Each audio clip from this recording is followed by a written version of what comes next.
La huelga del transporte eleva el tono. El Gobierno no ha convencido a la plataforma convocante de los paros y empiezan a movilizarse otros colectivos que también dependen del precio de los carburantes, los taxistas y las empresas del transporte de pasajeros.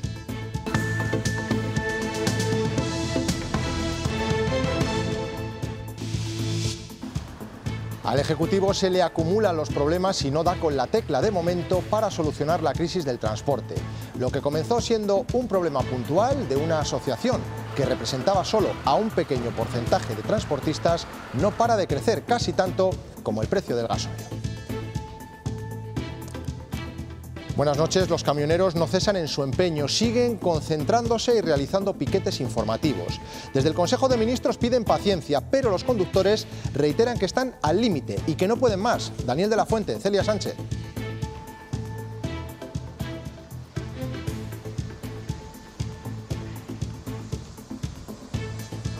Sí, jornada nuevamente de concentraciones, de protesta y de piquetes informativos en Castilla y León. Los transportistas continúan con sus reivindicaciones a la espera de que el Gobierno por fin se siente a negociar con ellos. Sí, la ministra Raquel Sánchez pide un voto de confianza a los transportistas porque asegura que las medidas en las que está trabajando el Gobierno son eficaces. Una postura que ha vuelto a reafirmar aquí esta tarde en el Senado frente a las críticas del Partido Popular por la inacción del Gobierno y por lo que esto está provocando para el bolsillo de los españoles. La mayoría de transportistas, señor Bernabé, está trabajando. Y hagan algo ya, por favor. Que la actitud de la ministra, insultando o pretendiendo insultar a los transportistas, no mejora la situación. Soluciones y no palabras o promesas huecas. La huelga no ha provocado todavía problemas de abastecimiento en los supermercados, aunque en determinados productos como las hortalizas sí que se está notando ya en varios establecimientos. En clave política, se ralentiza la convocatoria del debate de investidura de Alfonso Fernández Mañueco. El Partido Popular y Vox continúan configurando el gobierno de coalición. Ya sabemos seguro que el pleno no será este viernes. Laura Zembranos.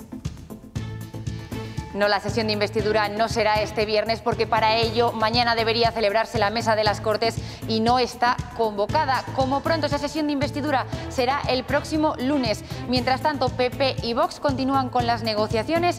Vox exige que se cierre el programa de gobierno y que se reduzcan las subvenciones a los sindicatos. Hay asuntos en los que hay que tener un compromiso previo, por ejemplo, en recorte del gasto público. En lo que en este momento están recibiendo los sindicatos. Hagamos el ejercicio todos del respeto de la representatividad que tenemos nosotros como organización sindical y por la parte social, y ellos también serán totalmente respetados por nosotros como representación de grupos políticos. El coronavirus se va apagando y las restricciones disminuyen. Sanidad y las comunidades autónomas han acordado la primera gran medida hacia la gripalización del COVID. Sandra Martínez. Desde el próximo lunes, las personas asintomáticas o que presenten síntomas leves no tendrán que guardar cuarentena. Esta medida ha sido aprobada esta misma tarde en la Comisión de Salud tras varios días de debate. También se ha acordado hacer menos pruebas diagnósticas y que sean obligatorias para las personas más vulnerables. Repasaremos qué está pasando con los bienes inmatriculados de la Iglesia. La propia institución ha reconocido que hay 435 en Castilla y León que no le pertenecen. Los ayuntamientos tienen potestad para aprobar la recuperación. Lo ha hecho, por ejemplo, Villamediana en Palencia con esta ermita.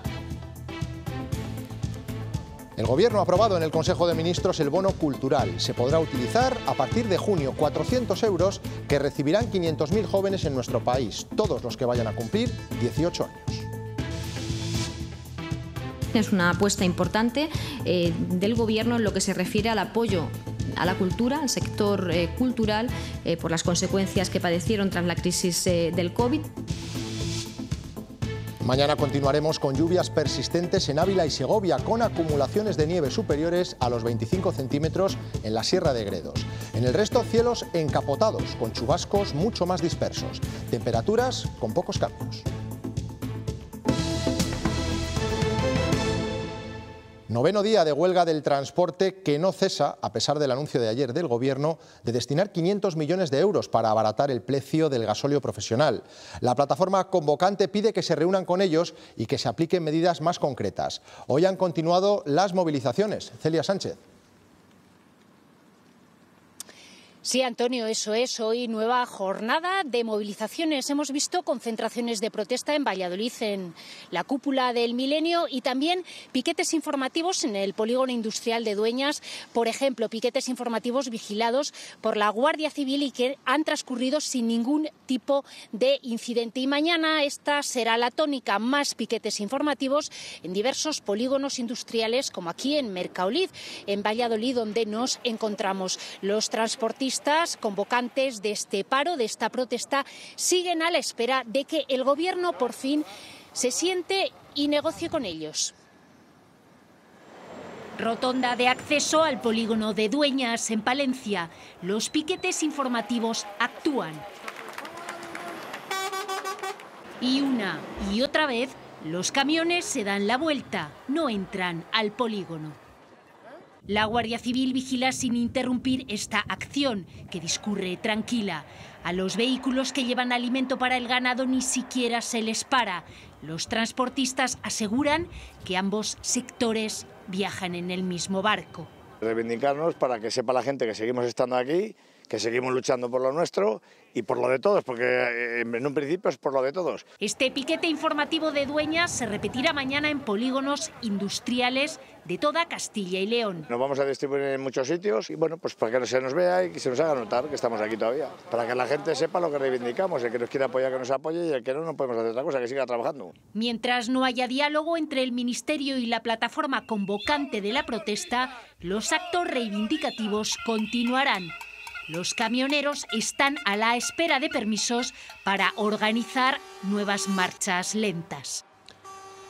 El Gobierno central ha empezado a jugar sus cartas en este conflicto. Las ayudas de 500 millones anunciadas ayer no convencen a la plataforma convocante, con quien todavía no se han reunido. Por si fuera poco, ahora los taxistas y el transporte de pasajeros también anuncian movilizaciones. Daniel. Sí, el Gobierno confiaba en que ese acuerdo logrado ayer con la plataforma mayoritaria de los transportistas actuase como dique de contención ante todas las protestas del sector, pero lejos de eso cada vez se suman más plataformas a esos paros que se han convocado. En esa misma línea, esta tarde aquí en el Senado el Partido Popular ha pedido explicaciones al Gobierno ante esa falta de medidas. Aseguran que esta situación no es derivada únicamente de la invasión rusa, que desde antes ya se estaba dando un alza en los precios y que se debe actuar ya, porque dicen que cada vez que el Gobierno puede, ataca los bolsillos de los españoles. Por su parte, la ministra de Transportes asegura que se está trabajando en medidas con un impacto real en el sector, que las rebajas fiscales no tendrían ningún efecto, y le ha pedido al Partido Popular que deje de engañar y que arrime el hombro.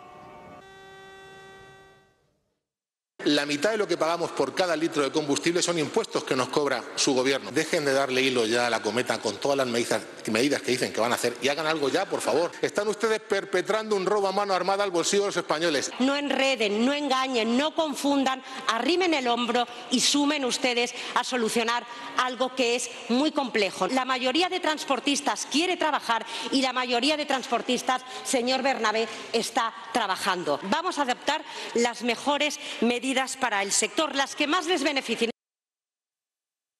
Que la actitud de la ministra, insultando o pretendiendo insultar a los transportistas, no mejora la situación. Antes, al contrario, yo creo que la empeora. Hay lugar para una bajada en los impuestos especiales de los carburantes, aunque es verdad que el margen que nos deja Europa es pequeño.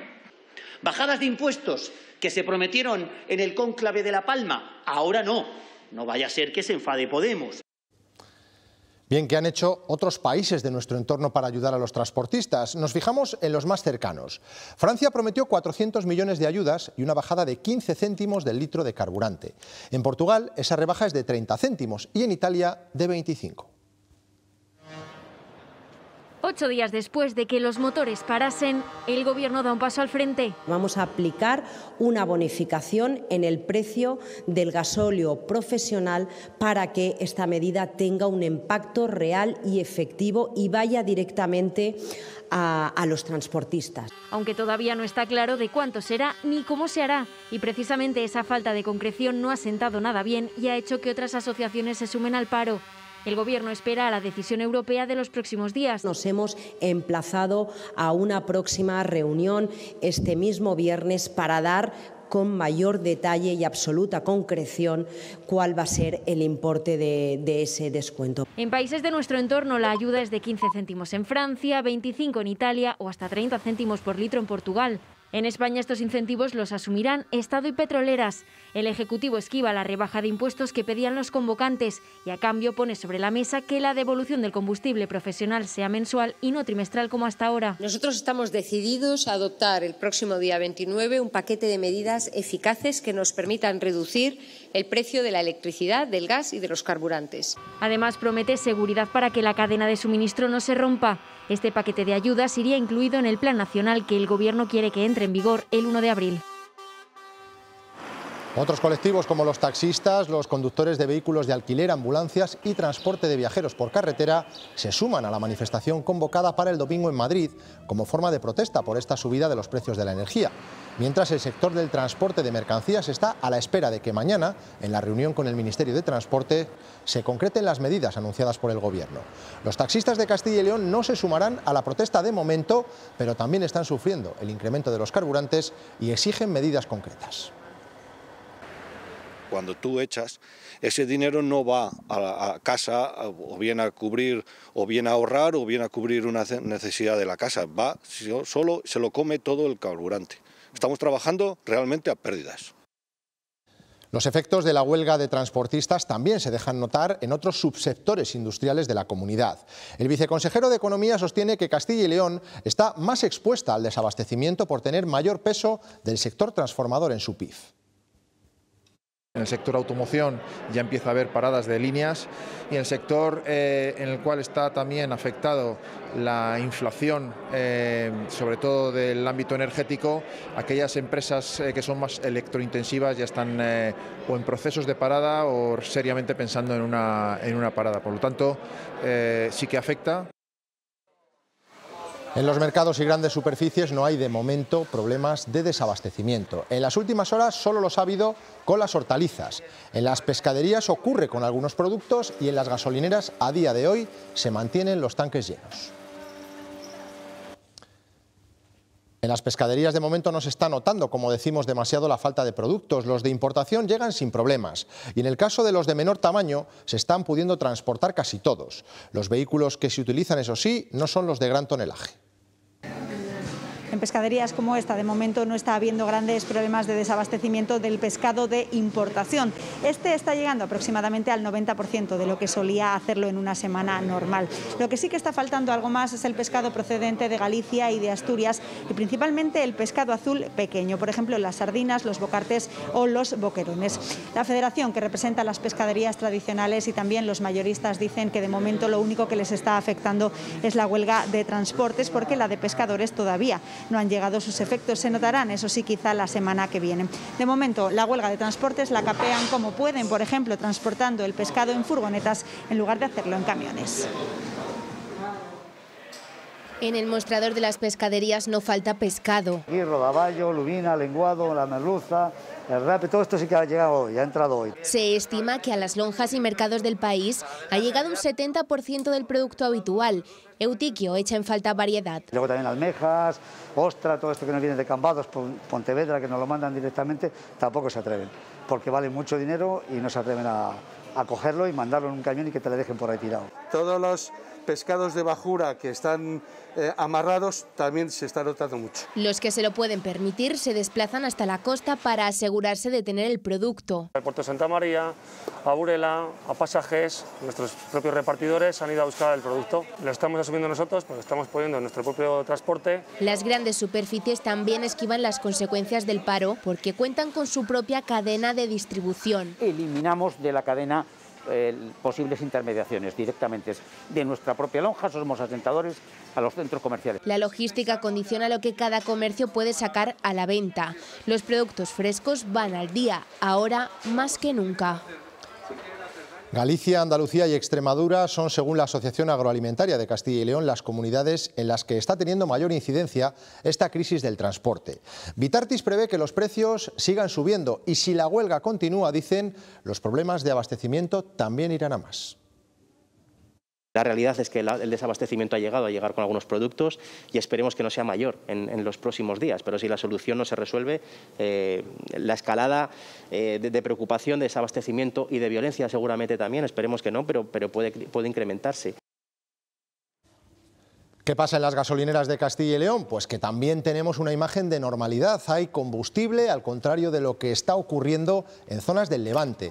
Las estaciones de servicio están haciendo todo lo posible por mantener los tanques llenos. Los problemas pueden llegar si el paro de transportistas impide salir a los camiones cisterna de los centros logísticos. Actualmente no hay ningún problema de suministro, no han reportado nadie problemas de suministro en Castilla y León, pero estamos preocupados porque es probable que con la unión al paro de nuevos colectivos de transporte sí que pueda haber problemas de suministro en breve.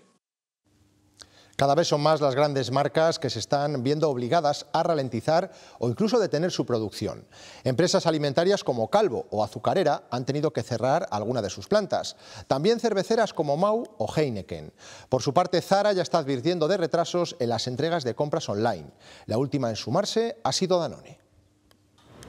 En un máximo de 24 horas interrumpirá su actividad, según recoge en un comunicado. La crisis del transporte está comenzando a afectar, dicen, al aprovisionamiento de materias primas esenciales para la leche o la nata. Esto provocará la interrupción de suministro tanto de agua mineral como de productos lácteos a nivel nacional.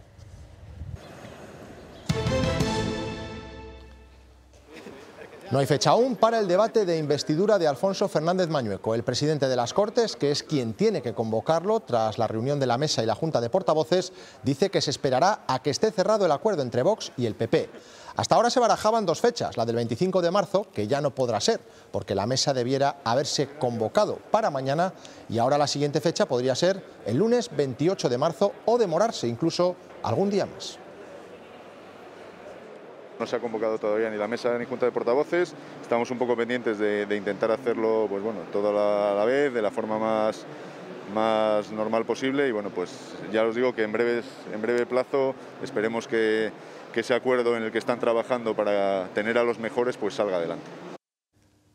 Y esta mesa no se convoca porque PP y Vox continúan negociando. Esta mañana el líder nacional de Vox, Santiago Abascal, daba pistas sobre qué aspectos están retrasando la investidura. Laura Zembranos.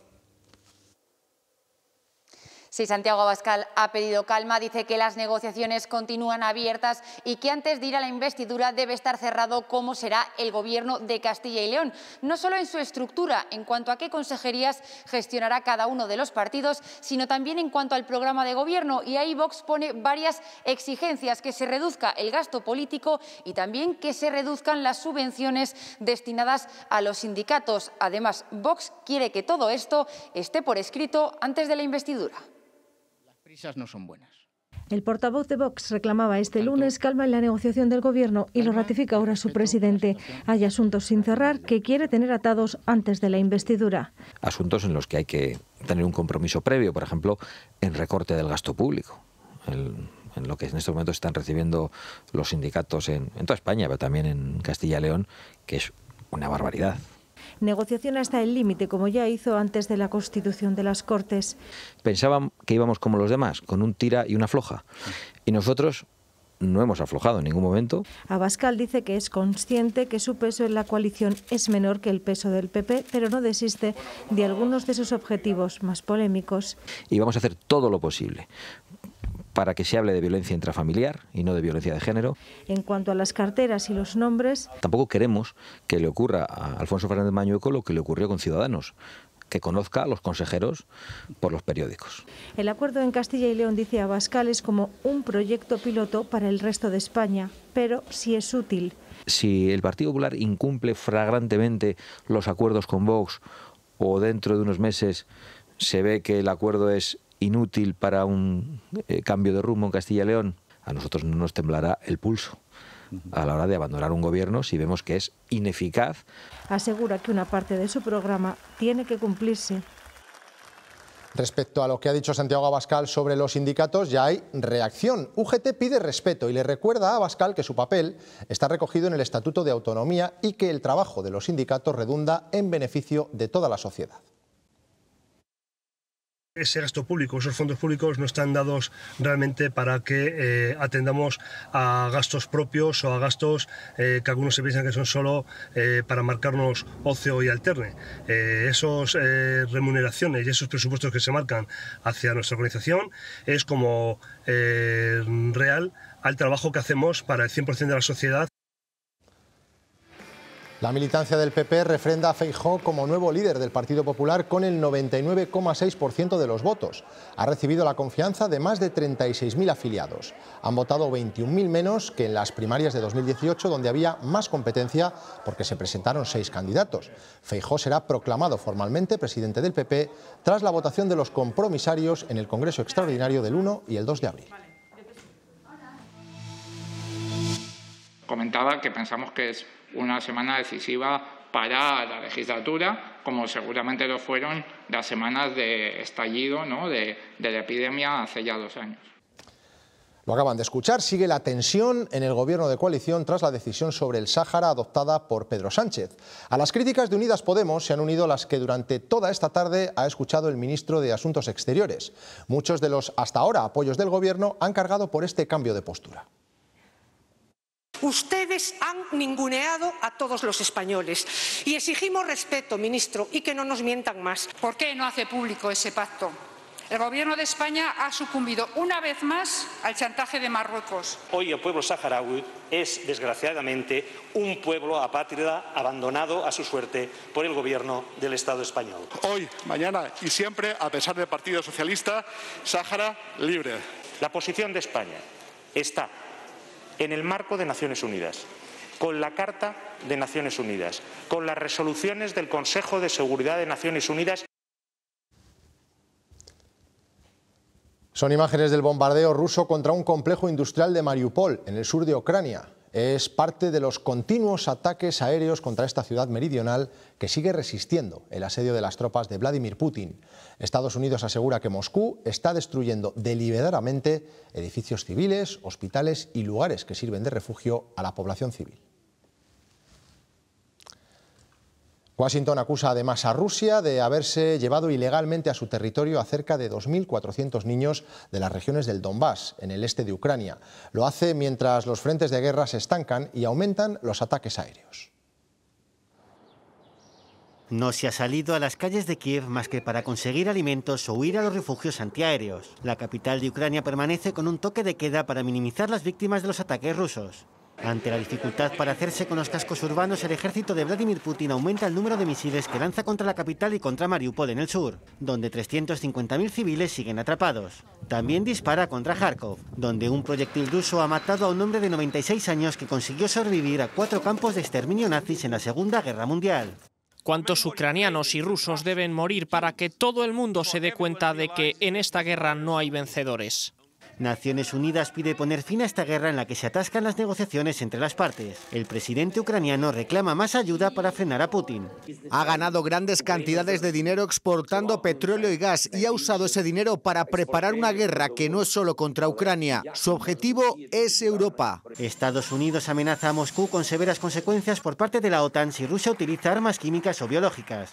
Y ha empleado armas químicas en el pasado y debemos tener cuidado ante lo que pueda ocurrir. Mientras esto es lo que ocurre en las zonas ocupadas por Rusia, como Jersón, se dispersan con disparos las manifestaciones contra la invasión. El Ministerio de Asuntos Exteriores está intentando averiguar el paradero de un jubilado valenciano que habría sido secuestrado por soldados rusos el sábado en esta ciudad.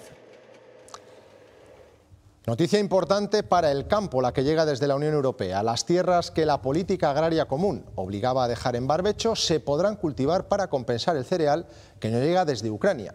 Con esta medida se flexibilizan los requisitos. A partir de ahora se podrá cosechar maíz, girasol, colza o soja, productos que habitualmente, como decimos, llegan desde Rusia y desde Ucrania.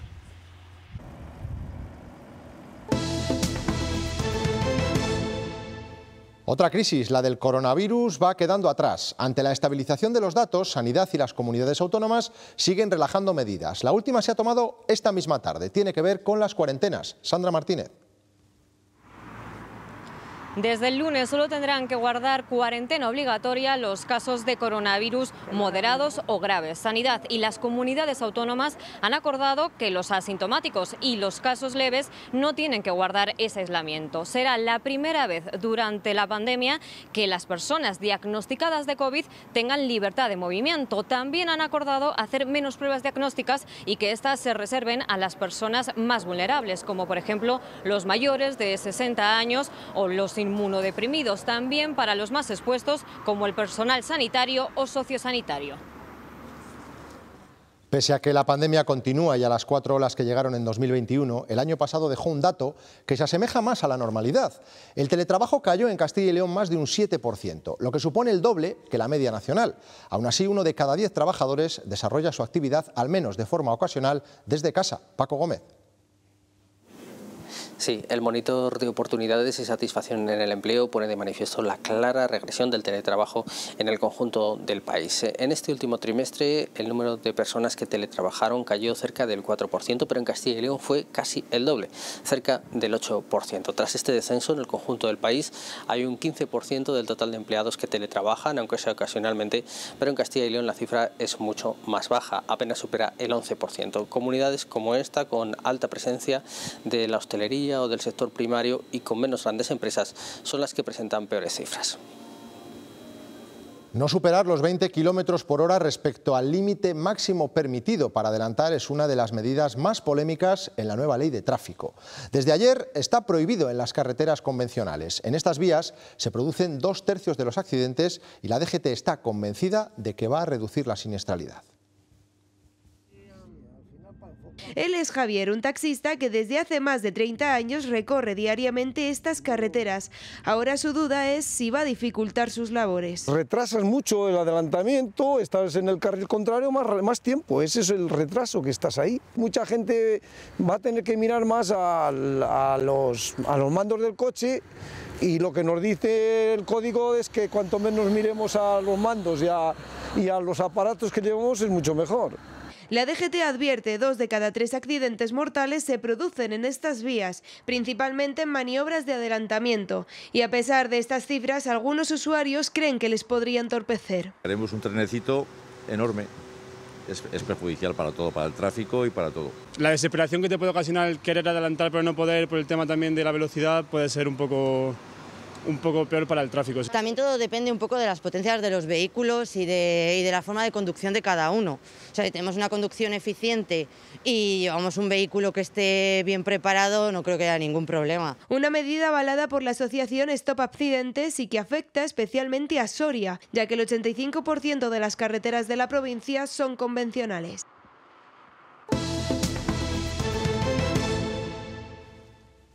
Un vecino de la localidad segoviana de Brieva ha resultado herido al ser corneado por una res brava, una vaca joven de una ganadería cercana.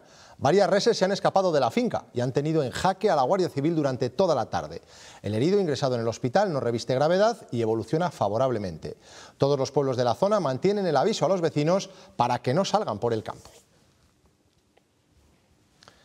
Los ayuntamientos empiezan a registrar los bienes que estaban inmatriculados por la Iglesia. Del millar que ahora ha reconocido que no son suyos, 485 están en Castilla y León. Hemos estado en un municipio que ya ha hecho esta gestión y en otro que ha rechazado asumir algunos de esos inmuebles por su mal estado. Es la ermita de la discordia. Aparece en este documento el listado de bienes que la Iglesia reconoce no le pertenecen. A lo primero sí que dijeron que estaba registrada a nombre de la Iglesia, pero que luego me llamó y dice no, que no está registrada a nombre de la Iglesia. Hace 20 días el Ayuntamiento aprobó en un pleno recuperar la ermita y ya está inscrita en el registro de la propiedad a nombre del consistorio de Villamediana. Y ahora se va a registrar a nombre del pueblo, entonces ya va a ser del pueblo entero. La Iglesia reconoce haber vendido medio centenar de propiedades que inmatriculó en Castilla y León, entre ellas esta casa. En el inventariado de los bienes que tiene la Iglesia ya no les consta esto. Es la antigua Casa del Cura, propiedad desde hace 25 años de este vecino. El dinero se tuvo que llevar allí a la notaría, que curiosamente al poco tiempo se arregló la Iglesia. A mí alguno me dijo que ese dinero iba para la iglesia, yo no lo sé ni lo puedo afirmar. En este caso, al haber pasado el bien a otro dueño, el consistorio podría reclamar indemnizaciones, según el Gobierno. Si tiene todos los derechos, que apoya, si no, lo hablaremos ya en un próximo pleno para ver lo que se hace o lo que no se hace. En Las Omañas no se plantean recuperar el cementerio por su mal estado, aunque es otro de los bienes que aparece en la lista. En total, más de 400 propiedades que la Iglesia ahora no reconoce como propias, pero que sí registró como suyas entre 1998 y 2015. Las lluvias están provocando algunos problemas en puntos de nuestra región, como Segovia, en la Sierra de Guadarrama. En la localidad del Espinar preocupaba especialmente el impacto del agua esta tarde en la zona de la estación. Alberto Guerrero. Sigue lloviendo aquí en la localidad segoviana del Espinar, en plena Sierra de Guadarrama. Estamos en su núcleo de población de la estación, donde la lluvia acumulada ha provocado, como ven, el exceso de agua que sale ahora de las canalizaciones que recogen el agua acumulada en el arroyo de las Esperillas. Los servicios municipales han tenido que abrir arquetas y alcantarillas para que vaya tragando ese agua, que supone también una preocupación para unos vecinos que ya hace unos años, hace 5 años, vieron graves inundaciones y destrozos en estas canalizaciones, que de nuevo demuestran que, a pesar de la reforma, son insuficientes para situaciones como esta. Las previsiones hablan de lluvia hasta el próximo viernes, por lo que continúa la alerta y los servicios municipales estarán trabajando para evitar demasiada acumulación de agua y problemas que puedan ir hacia situaciones más graves. También en el cercano río Moros, que está cerca de la carretera Nacional 6. El Consejo de Ministros ha aprobado hoy el bono cultural. Está destinado a los jóvenes que cumplan 18 años. Cada uno de ellos recibiría 400 euros para gastarse en espectáculos o en productos relacionados con la cultura. Podrán solicitarlo 500.000 personas y entraría en vigor a partir del mes de junio. Es una apuesta importante del Gobierno en lo que se refiere al apoyo a la cultura, al sector cultural, por las consecuencias que padecieron tras la crisis del COVID, pero también como promoción de la cultura en la población joven. Está bien, porque al fin y al cabo vas a acabar yendo a cosas que no ibas de antes. En teatro probablemente, porque es más caro que el cine, y pues como que no voy de normal y pues aprovecharía. Para conciertos, el cine. En el cine o en el teatro, que está quedando como en el olvido. A lo mejor con 18 años lo valoras, pero luego entre 20 años quieres ir a los museos y dices, ostras, pues tendría que haber aprovechado. Es una medida buena, pero a lo mejor te lo gastas en cultura y das el libro en la mesa. Que lo que tiene que cambiar no es el dinero, sino la forma de cómo tiene que apreciar la cultura. Así nos vamos, les dejamos ahora con los deportes, después no se pierdan Cuestión de Prioridades. Hoy José Luis Martín entrevista a Mohamed Labat, delegado del Frente Polisario en Castilla y León. Pasen una feliz noche, adiós.